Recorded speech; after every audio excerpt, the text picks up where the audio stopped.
Earlier today, I asked Donald Trump to get specific about some of his policy positions, and here's what he had to say.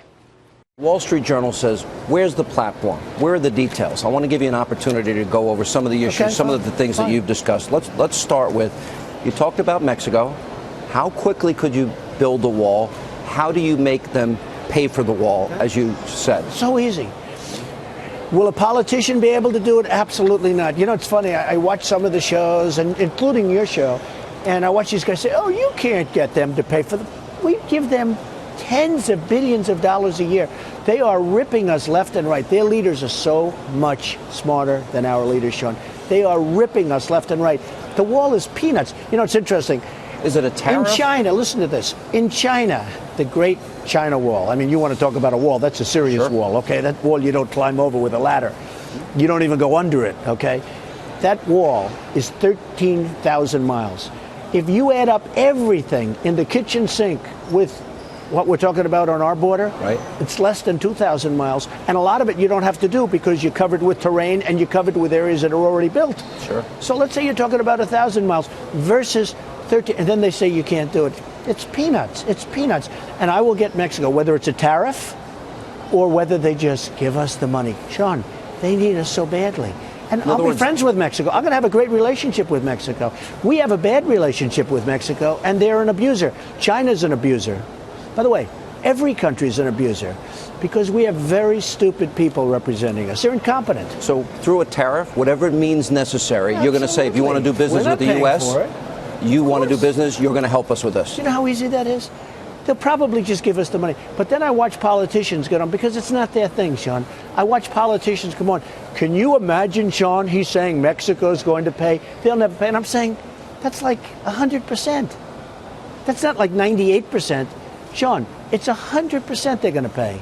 And if they don't pay, we'll charge them a little tariff. It'll be paid.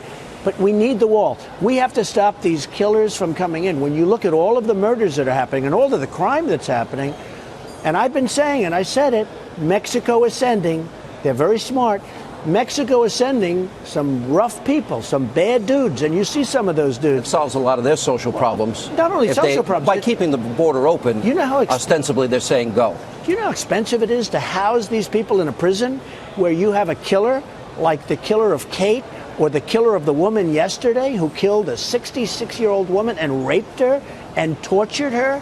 Do you know how expensive it is to keep people? They haven't wanted like to solve it. All right, let me ask you, again, go to specifics, details. Go ahead. Obamacare, what's your alternative? Okay, so you can do the savings account concept, which is a concept that a lot of people... Healthcare savings accounts, which a lot of people are talking about, and a lot of people like, cost the country very little, cost the people very little, and they get the money when they don't need it. I mean, it's an amazing system. And I actually think that if you're a Democrat, you can go with it. Obamacare, by the way, is going to cost this country in 16, you know, 16 is where it really kicks in, $1.6 trillion. We can't afford it. And here's the problem. It's no good.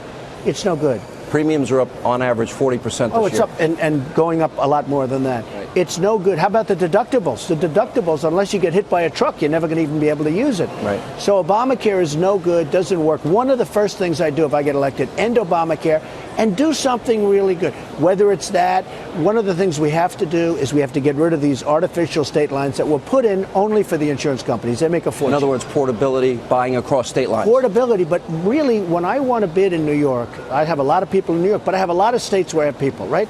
I can't go to other states and bid. I get like one bid. I get one bid. Now, the insurance companies do that because they'd rather have 100% of New York than be all over the country. Problem is, it's not free market.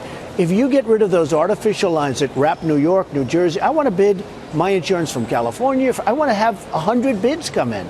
And I want to pick the best company, not even the lowest price, the best company, the best plan. Right now, I have every American would have that choice. Everybody would have that choice. But the insurance companies don't want that because they essentially have a monopoly. Also, you get catastrophic insurance as part of that. You get catastrophic, you get everything. You'd get a much better plan, you'd have a much cheaper insurance. And you know what? Other than the one thing, you would want the country, the only thing I'd want from the government, I want to make sure those companies are very solid and strong. So maybe they even get a little point or something and they guarantee it.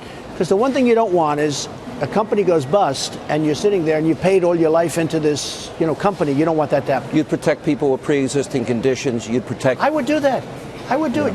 You can get everything in Obamacare, but much more. Look, in Obamacare, for the most part, a lot of people, they don't have their doctor, they don't have the plan they want. And the price went up. They can't use it because the deductible's so high. Not that they want to use it, but they can't use it. Unless you get hit by a truck, you can't even use it. So it doesn't work. So Obamacare is a disaster. It's going to be ended, and it's going to cost the country so much. You talk about a deficit. What are we going to do when Obamacare kicks in? Now, Obama will be playing golf very intelligently, probably on one of my great courses like Doral or something. And he'll be playing golf, and we'll let him play. I'll say, it's great. You have the President of the United States. I don't mind. Let him play. Right. And he'll have a good time. But you know what? That's 16. He'll be playing golf, and somebody's going to be saddled with a huge problem. Let me ask you, you talked about Planned Parenthood. Another example, talk about a war on women. Look at the number of abortions they perform every year. $500 million taxpayer money goes to them. You said you would have shut down the government to defund them. You also talked about some of the good things that they do. They do good things. Should the taxpayers pay? Defund having to do with the abortion. Should taxpayers give, with the debt we have, 128 trillion in unfunded liabilities, should we even give them a penny? Okay, so look, let's say there's two Planned Parenthoods in a way. You have it as an abortion clinic. Now that's actually a fairly small part of what they do, but it's a brutal part, and I'm totally against it, and I wouldn't do that. They also, however, service women. And one of the things that I thought was so terrible when Jeb Bush the other day talked, as we said, when he talked about women's health issues, he was so bad. I mean, it's like, what is he doing? We have to help women. A lot of women are helped, so we have to look at the positives also for Planned Parenthood. Even a guy like you may be convinced it does some positive things. I would look at it very strongly. We have to help women.